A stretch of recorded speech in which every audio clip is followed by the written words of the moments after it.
और हम सब ये भी भूले नहीं, डॉक्टर अंबेडकर जी ने धारा 370 का विरोध किया था, लेकिन उसके बाद भी संविधान की एक अनुच्छेद बना करके कांग्रेस ने दबाव से डलवाया था। अंबेडकर जी की आत्मा उस दिन भी रोई थी जब पूरे जम्मू कश्मीर के अनुसूचित जाति जनजाति के लोगों को इस धारा 370 के माध्यम से उनके अधिकारों से वंचित किया गया था। अंबेडकर जी के जीते जी उनको कोई निर्वाचन का, किसी लोकसभा का चुनाव कांग्रेस ने जीतने नहीं दिया।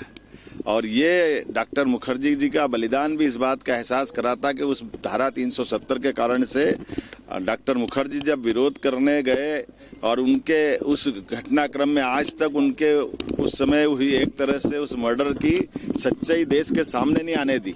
तो ये तो कांग्रेस का इतिहास है।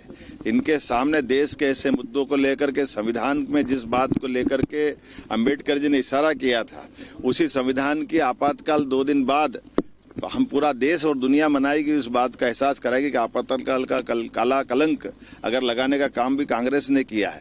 तो ये 3 दिन केवल इस अपनी जो कालिख को धुवाने के लिए मध्य प्रदेश के अंदर अपने बिखरते जनाधार के आधार पर जो कांग्रेस अपना आधार खो रही है, वो अंबेडकर जी का नाम लेकर के, संविधान का नाम लेकर अपने पुराने पाप को छिपाने का प्रयास कर रही है।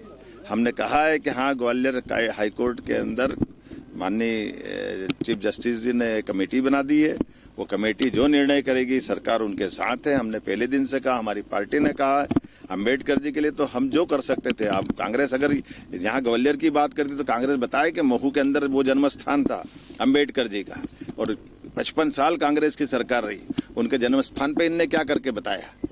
उनके जन्म स्थान को नकारने का काम किया। उनकी दीक्षा भूमि को बारे में चिंता नहीं की। और तो और अंबेडकर जी का जब शरीर छूट गया, तो शरीर छूटने के, दिल्ली में छूटे हुए शरीर के बाद भी दाह संस्कार के लिए भी कांग्रेस ने तत्कालीन रूप से मना कर दिया। उनकी पत्नी ने विमान से पार्थिव शरीर को ले जाकर बम्बई में जब दाह कराया, तो कांग्रेस के लोगों ने उस विमान का किराया भी, जहाँ जिसमें उनकी बॉडी गई थी, उसका पैसा भी अंबेडकर जी की पत्नी से लिया था। कांग्रेस माफी मांगे इन पापों के आधार पर। कांग्रेस कहाँ जाएगी? कांग्रेस ने तो सदैव अंबेडकर जी का अपमान किया, और सारे हमारे पूरे प्रदेशवासी और देशवासी सभी वर्ग के लोग जानते हैं कि कांग्रेस का नकली आडंबर ये चढ़ने वाला नहीं, चलने वाला नहीं। देखते रहिए स्वदेश न्यूज। अगर आप इस वीडियो को सोशल मीडिया हैंडल फेसबुक या इंस्टाग्राम पर देख रहे हैं तो हमें फॉलो करें। अगर यूट्यूब पर देख रहे हैं तो सब्सक्राइब करें और बेल आइकन दबाना ना भूलें।